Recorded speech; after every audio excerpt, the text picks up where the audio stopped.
To better understand what is a distributed system, I think last class I gave one definition, is not it?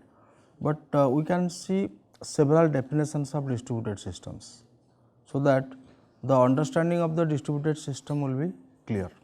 Okay. So, let us start from the computing systems. Okay. So, initially when the evolution of distributed system started, you can consider towards 1940 or 50, the personal computer came to the market. 1940-50, we got a personal computer where we call it is a single user system. Why it is called single user system? Because at a time only one person can work on this PC. There was one keyboard and one display unit, one CRT. Therefore, we call it is a single user system. After that, we found multi-user systems, that is many PCs were there, but not PCs exactly. There is a single processor and single memory and a number of terminals. Let us take n terminals. What is a terminal? So, a terminal, if you take one input device, one output device, we call it is a terminal. For example, a keyboard and a CRT is a terminal, but this terminal does not have any processing power. Neither it has any processing power nor it can store anything. That is it. That is the definition of a terminal. And all these terminals are connected to CPU and memory. That means, n terminals are there. Because of this n terminals, n users can independently work on the same machine. We can consider that is the advantage of those days. And why this concept was introduced that time? Because the terminal costs are usually less as compared to a personal computer. But in place of a terminal, you can also use a PC, personal computer, and you have to disable the memory part and processing part. Only will keep the keyboard functioning and CRTs functioning. So, a personal computer also can act as a terminal. So, there are two concepts. One is that you can go for an independent terminal where there will be only one keyboard and one CRT, that is one concept. And another concept was there also, people used a full-fledged low-cost PC also in place of terminal, and they used to disable the processing power and memory, and whenever they want to locally process something, and that PC, that will work as a PC and a standalone machine, but it will not be participating in the multiple user systems. So, this concept was the second generation of distributed computing systems, you can say. So, the first generation was exclusively focused on the single user system, having only one PC, so that only one person can work, having own CPU, own memory, own input device, own output device. That was the first generation of distributed computing systems, you can say. And whatever the computation is distributed, they are within that PC. Multiple processes were generated, multiple tasks were generated, and they are executed in an interleaved fashion. Interleaved means still the execution is sequential, because processor is one, therefore execution becomes sequential during those days. Then after that, this multi-user system concept came, where we can have independent terminals, and all these terminals are connected to a single CPU and a single memory or single storage, right. So, these kind of systems are called multi-user system, but still this is not a distributed system. We are coming to distributed system. So, from single user systems, there is an improvement in multi-user system. At least using the same CPU and same memory, multiple users could work on the same system. Then third, we got parallel system. These parallel systems are also not distributed systems, but this is definitely an improvement over the multi-user systems. Example, supercomputers, transputers. So, these supercomputers and transputers, they lasted around 20 years. Till today also you find a supercomputers are already there. Those were because when the supercomputer was developed, it was giving better performance than the multi-user systems. The major then what is a parallel system? That same CPU and same memory. Now we can go for replication, number of CPUs, number of memory modules and number of terminals only, and they can form a system that we call a parallel system. And these parallel systems are based upon the multiprocessor based systems. They much focused on the processing part only. Let the memory is single one, but number of processing elements or processors are very large. That was the architecture of parallel systems. And major requirement of parallel system was that whenever a task is given to a parallel system, we understand that every task we can divide into a number of subtasks. Subtask 1, subtask T2, T3 and Tm, suppose m subtasks. Am I clear? So, this m subtasks constitute your task. So, if I want to execute a task on a parallel system, this task will be assigned to this parallel system. Now, this task is divided into different subtasks, and there must be a software or there must be an algorithm or some computational technique by which we can divide this task into reasonable sized subtasks, and each of these subtasks will be assigned to one of processors. For example, I have n processor but m task. So, I will have a mapping function such that m subtasks will be assigned to n different processors, and after executing all the tasks, whenever the result comes, they will be available at a single place. So, initially I submitted the task at a single place, and lastly I got the result at a single place, and all the computations were performed by the parallel system. And these parallel systems were developed focusing on a particular application. For example, we developed supercomputers for running the weather forecasting applications to forecast the weather. What will be the temperature tomorrow? We need a large computational models. So, for that parallel systems were developed, and the languages which are used for programming these algorithms that time are very specific to the parallel system. Unlike C, C++, Java or Pascal, they are not the common languages. The high level languages, assembly languages are very much specific to the parallel system. So, which you can say is one of the major bottleneck during that time. For example, for Param supercomputers, the language was OCaml. You might have heard this name. So, OCaml was the parallel language which was used for programming the supercomputers which was developed, or the India's first and the largest supercomputers, and cost was more than 1000 crores. Okay. So, this was the situation. Supercomputer is the best example for a parallel system. So, if you observe the parallel system, there are major drawbacks. What are the major drawbacks? The first drawback, that it is a monolithic system. It is developed for a particular application, and the language is specific, architecture is specific, and the application is specific. And whenever we want to use the same supercomputer for other applications, it is not possible. And if we want to program it using some other languages, other high level languages, so OCaml is a high level language, it is not possible. And similarly, since the machine architecture is different, obviously the assembly language will be different. Or in general, I can say the instruction set architecture of supercomputers or parallel systems are very specific. That means we do not have any scope for flexibility. Rather, people thought of developing some systems so that the softwares and hardwares which are available in the market or in the society, they can be a part of the system. So, then we got another kind of parallel system, that is called clusters. What is cluster? So, just you take down all the hardwares and softwares which are available in the market. For example, we have the PCs, personal computers, mobile phones, ATM machines, whatever things you see in the market, you take it, and whatever the softwares available in the market, there are large number of softwares also nowadays available in the internet.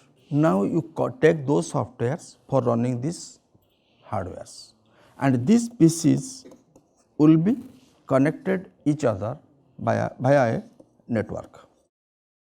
Am I clear?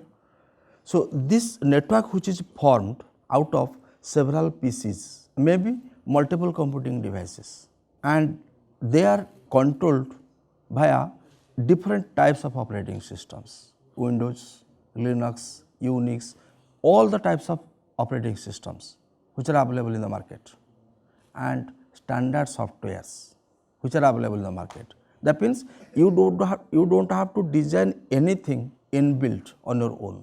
That means whenever the clusters was popular, people stressed on the products which are available in the market, hardware and software products. And the research says that when they took these hardwares and softwares from the market and they combined, and when they try to solve some tasks, some applications on these machines, the study shows that they are almost 100 times faster than supercomputers. So, within the development of clusters, within 3 to 4 months, you can't imagine in the entire world the people have completely proved that supercomputers are outdated and obsolete. Am I clear? So, supercomputers from 1995 onwards, supercomputers have become outdated. Why? Because why will spend thousands of crores, that too for a specific applications, when we are getting with much less cost, with much availability of software and hardwares, we get better performance as compared to supercomputers. Therefore, from that day onwards, the clusters have from 95 to 2005, you can say, the clusters had dominated the entire world market. Right. So, the major drawback of these clusters were that they were specific to organization also. They cannot cover a large geographical area. Because of that, another kind of parallel system, or you can say, some people also claim that they are the distributed systems, but we have to say whether these are really distributed systems or not. When the definitions will be clear, you will be able to tell whether these are the parallel systems or distributed systems, or there is a confusion till 2015 whether clusters are true distributed systems or not. Till today also people confuse whether they are clusters and grids, they are distributed systems or not. Okay. So, the clusters, when clusters were there, since they are specific to organization, and people thought of developing some systems which are just like internet, because during that time internet has also come in the form of a computer network, and it was also spreading in the market that for various applications. So, but cluster is just something similar to a LAN. You know what is a local area network. If you see the similarity, there will a lot of similarity will come between LAN and a cluster. So, when the internet came to the market and it was popular in the world, they tried to change these clusters to grids with an intention that internet is not secure. Why internet is not secure? Because everything was open. You are storing the data on internet, your emails are also not secure. No data, no computation, no information or no resource is secured in internet. But every nation, including India, USA, all the countries, they thought of developing their own system which will behave like internet but with a much security. But how to give the security? They established the gateways. Only whenever they want, they will connect these grid systems to the internet, otherwise all the communication like internet will take place within the grid.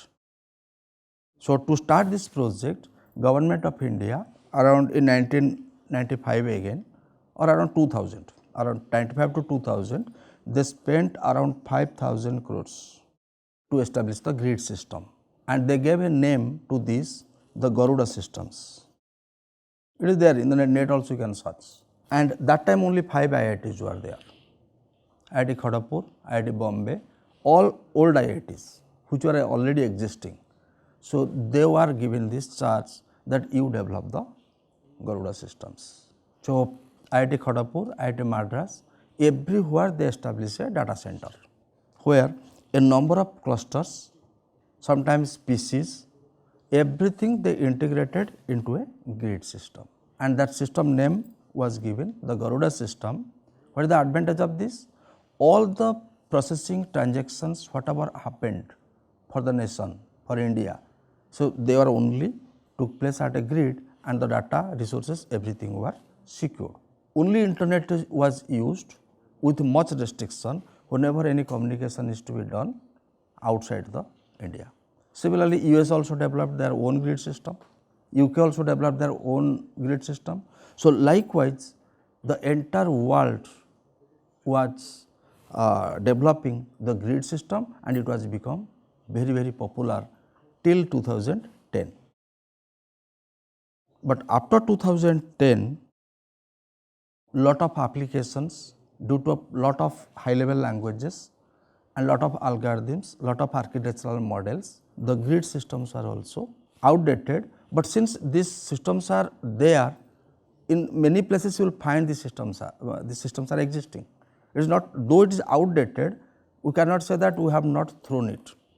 Even supercomputers are outdated, we are calling, but still supercomputers are there, because they have spent thousands of crores. At least some computation mechanisms are supported.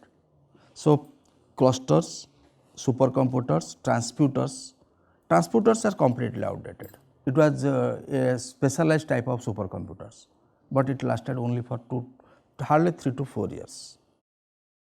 Unfortunately, we had also one transputer in computer science department laboratory, but I do not know where it is now. But this transputer also lasted for 4 to 5 years. Okay. So, anyway, so clusters and grids, now these terms are also people are not remembering.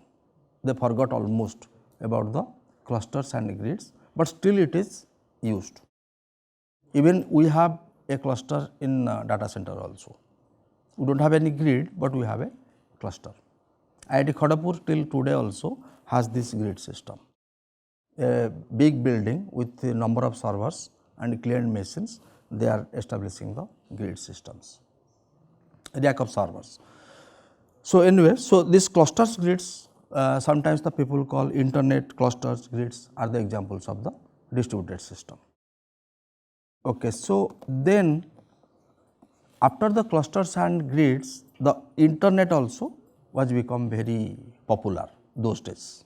The people thought of how to upgrade the internet with the help of cloud, fog and edge computing. Now, we are in the age of fog and edge computing. Okay. So, today we are in the or distributed computing system, or you say computer network. So, we are in the age of edge computing. So, this internet, whenever we made this internet more flexible to run a variety of applications, and the storage was distributed, computation was distributed, and transparency was maintained. So, we call it is a cloud. That means internet is the backbone, and we developed the distributed system softwares in various forms, such that the computations were distributed, storage was distributed. For example, I want to store my mail will be stored at a very distant place. So, this is the concept of cloud.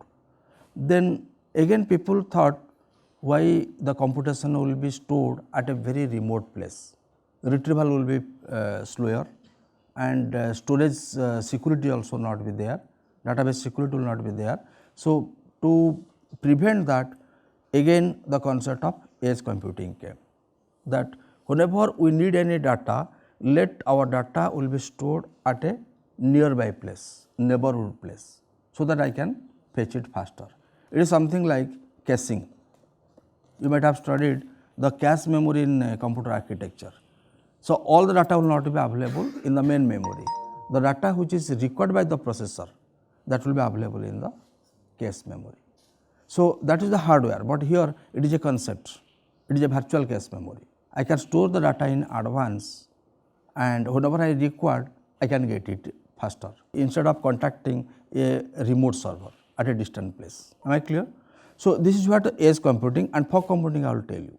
Then another important concept came when the internet was popular and the cloud became again popular. So, these sensors and actuators which we call internet of things, these were also popular because in many places the people started using different types of sensors and actuators. So, they thought of integrating these sensors and actuators or some kind of specialized devices into internet, and they gave the name internet of things, and now they are telling internet of everything. That means they are trying to integrate the passive devices which does not have any what you call processing power, storage power and true physical objects to integrate into the internet, and we call internet of everything. And the next generation after 5 years you will find out everything of everything, EOE. So, I think what will be the definition that time, that we shall see, everything of everything. So, which will be electronics, which will be computer science, which will be mechanical, which is biotechnology, that God knows, right. So, anyway, so this edge computing, the advantage is that the computation can be done at the edge instead of at the core. We will move the computations to the edge so that the data will be distributed and the computation will be distributed, and the security will be attached to this data using a new concept which we call blockchain management, right. So, the computation will be distributed and at the same time it will be secured. So, this blockchain management is the best example for the edge computing.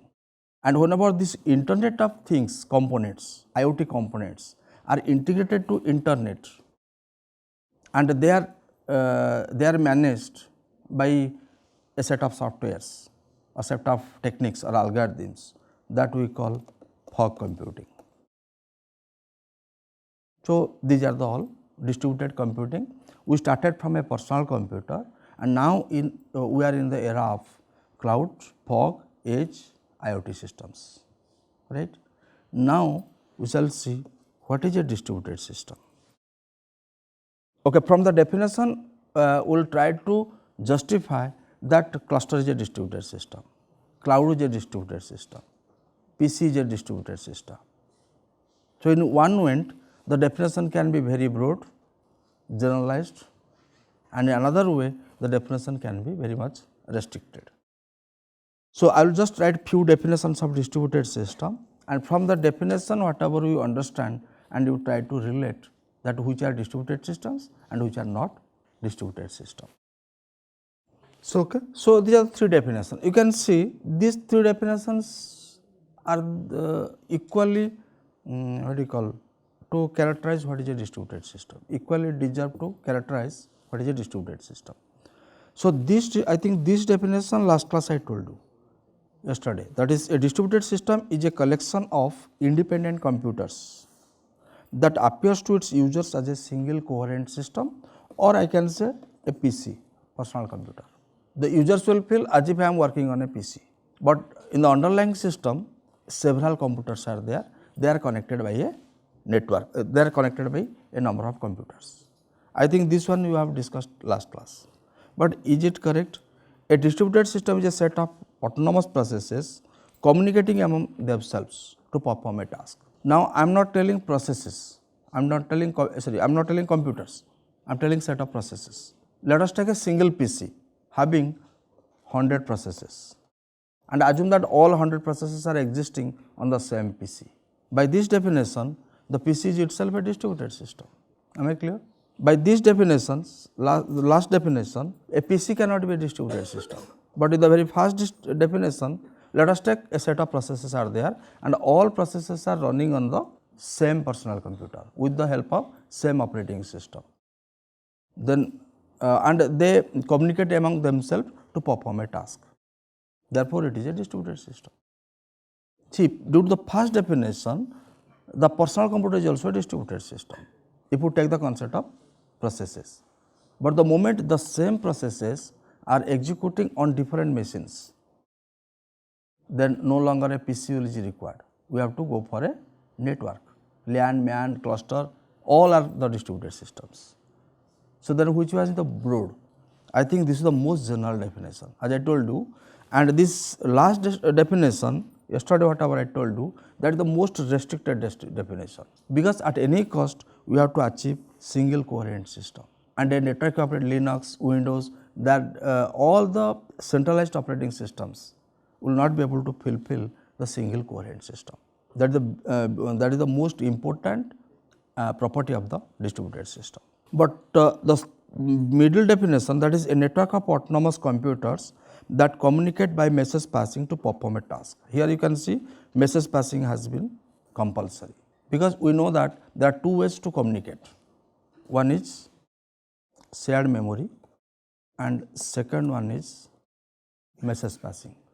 So, in the shared memory, how the communication takes place? A process writes the data to a memory location and another process reads the data from that location. This is how the data is sent from one process to another process.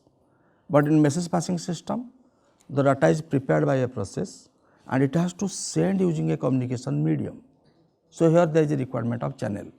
Channel can be wired or can be wireless, and the channel bandwidth can be kbps, can be mbps or can be gbps. That we shall see how the bandwidth is very much important. So, the moment I say message passing system, there must be a network. Without network, a message passing system cannot be established. So, the middle definition, a set of autonomous computers, and they must interact each other for communication to carry out a task, and via message passing. Message passing means request reply. When you go to the distributed system architecture, we shall see that how different architectures supports different communication mechanisms and communication models, that we shall see. But here in these three definitions, which you will accept? So, due to these definitions, it is very difficult to tell which is a distributed system and which is not a distributed system. For example, if I tell banking system, is it a distributed system? Online banking system, okay. Online banking system is a distributed system. Online railway reservation system, flight reservation system is a distributed system. They are also example of the distributed systems. So, let us list down what are the list of distributed systems. Whatever the definition you take, the people claim that these are the set of distributed systems. Sorry, another definition is also there. Let us discuss that definition also, and then we will be able to get a conclusion what is really a distributed system. So, yet another definition, and this definition was given by a very popular scientist in distributed systems, and is very popular in this area, that is called Lamport. So, Lamport's definition. So, what Lamport says, that he developed a property, okay, and he told that if any system which satisfies this property, that is a distributed system. Then what is that property? What is that property? So, property says that, let us take two nodes, N1 and N2 are two nodes, and he is not telling what is a node. Node can be a computer, or it can be a process, or it can be a task, or it can be a job. Instead of telling set of computers, I will tell set of nodes, and nodes can be computers, it can be process, it can be task, or it can be jobs. Am I clear? So, now assume that the two nodes N1 and N2, and there are this N1 is running a program P1 and N2 is running another program P2. Program or process, whatever you tell, a running program is nothing but a process. So, whenever N1 is executing process of program P1, it is observing two events A and B. One event can be input to the program, one event can be computation of some equations, right, and another event is telling B, that is maybe end of the event, or it may be any internal event in that program. Two events, or to make it more simplified, let us take each event is the result of execution of an instruction or statement in the program. Clear? Now, Similarly, here also we have another event in N2 which is running program P2. Now, to occur this event A and B, you have to compute, you have to execute that process. Who will process? N1 will execute that process to observe these two events A and B. Assume that the TE is the computation time between A and B. TE is the computation time between two events A and B. Similarly, and whenever, since this is a we are trying to define a distributed system, one process depends upon another process. Assume that P2 depends on P1. Some results from P1 will be used by program P2, by process P2. So, a communication is necessary. This is the communication, and this communication time will say TM communication time TE. So, what Lamport says about this property, that this TM A to C communication time is very large as compared to T A to B. To carry out the computation, to generate two events A and B, let us take the time is TE, is much less as compared to communication time in a system, and this definition till today also holds good. So, always you can, that means what conclusion we are getting from this property? Always the communication time is more as compared to computation time. But if I take a parallel system, sometimes the communication time may be less, because all processes are coexisting in a single system. But if you say a distributed system, the processes are distributed across several geographical locations, and whenever one process depends upon another process, it requires some results of computation of other processes. Therefore, communication is necessary, and communication means it has to be a wired communication or it has to be wireless communication. And wired communication means we can go for optical fiber, you can go for any fast communication medium. And if you take wireless, if you take the today's generation of wireless medium, it gives bandwidth in terms of gigahertz, and the people are thinking of terahertz also, right. So, this communication medium, whatever speed whatever bandwidth, fast bandwidth he use, always he claims that communication time, if it is greater than the computation time, that is a distributed system. I think this definition better characterizes what is a distributed system. So, cluster is a distributed system, always the communication time is more than the, but supercomputer cannot be a distributed system, because communication time may be sometimes. If you one instance you can show the communication time is much faster or communication time is less as compared to computation time, that system can no longer be a distributed system according to Lamport's, and which is the, you can say one of the, he is the father of the distributed system, Lamport, and he is very popular because of introducing a concept called, that we shall discuss afterwards, sequential consistency. He has introduced this concept of sequential consistency based upon this events and communication time and event execution time, right. So, this is also another definition. Now, you can say this is a broader definition which can define which is a distributed system and which is not a distributed system. So, now I think we can go for a true distributed system. To make it more simplified, I will say that what are the concepts we are going to agree on this subject, and based upon that the entire syllabus is rely. So, what is a distributed system? So, distributed system is nothing but set of nodes. I will not tell processes, I will not tell computers, I will not tell any resources. In the place of node, whatever you want you can place, but each of the node must be autonomous. They have independent power of computing, independently they can store and they can interact and they can share also. Suppose a computer is attached with, a node is attached with a printer, and if somebody else wants to use that printer, this node should allow it. So, sharing facility should be there, and all these are connected to a network. So, node N1, N2 and M nodes, and M cannot be infinite. If it is infinite, the system is asynchronous, and if it is finite, the system is synchronous. We shall see what is synchronous system, synchronous distributed system when we go for the taxonomy of distributed systems, synchronous distributed systems and asynchronous distributed systems. So, they are very important, because when we develop the algorithms for a distributed system, these things should be necessary.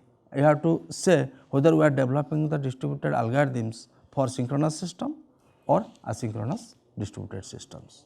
And you can see there is a large change in the time complexity and the message complexity because of these fundamental models. We shall see what are the distributed computing models and how to develop efficient algorithms for the distributed systems. So, now I can define what is a distributed system.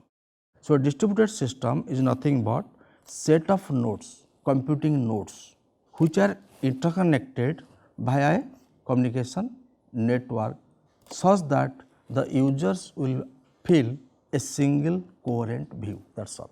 With this concept, we will advance this course to the further. What are the architectures, what are the concepts, all the concepts of this syllabus depends on these definitions. We should get a single system image SSI property, as if every user will feel as if I am using a PC, and in the underlying system set of nodes, you can take the set of processes or set of computers, and they are connected by a network. And what is a network? We have a ring network, we have star network, we have tree network, and so many types of networks. For example, this is a computer, this is star network, this is the okay. So, this is the ring network, this is the cube network. Am I clear? This is a hypercube network. Now, that means this is called a 3 cube network and this is called a 3 cube network. You can see the diameter is always 3. 3 means 3 stands for diameter. Now, if you exactly in the similar fashion, if you connect 2 3 cube networks, this will become a 4 cube, or I can say a 2 to the power n cube network can be formed by taking 2 to the power n minus 1 cubes. So, this is also a network, right. Now, these networks are very simplified network. Why they are simplified? Because they follow a regular structure. You can see the degree of each node is same, degree is also 3, diameter is 3 in a 3 cube network. But think of a situation when you go for a hybrid network, a large number of topologies are interconnected each other, network of networks like internet. What type of topology will follow that? So, there the complexity lies. We shall see how to face those challenges whenever we deal with a complex network. So, one is that network topology is not defined in a distributed system, that gives a challenge. Second is languages are not defined. I am using C, he may be using Java, somebody is using Pascal, somebody is using some other languages. Throughout, I am telling about the entire world scenario. So, languages are different, operating systems are different, platforms are different, and architecture is different, and network is different, topology is different. In those situations, how to handle or how to develop algorithms with key interfaces. Basically, we are trying to design various interfaces for various objects in the distributed system. And what are the standard interfaces available in the market, and what the people have suggested, and what are the different advantages, disadvantages of these key interfaces. Because unless you point out the key interfaces of the distributed system, it is very difficult to tackle a distributed system, because everything is heterogeneous. There is no restriction in languages, no restriction in the platforms, operating systems, no restriction in the network. Under that situation, how you will send a mail from one place to USA, and how your mail message is transferred via a number of different types of networks, that we shall see in the next class.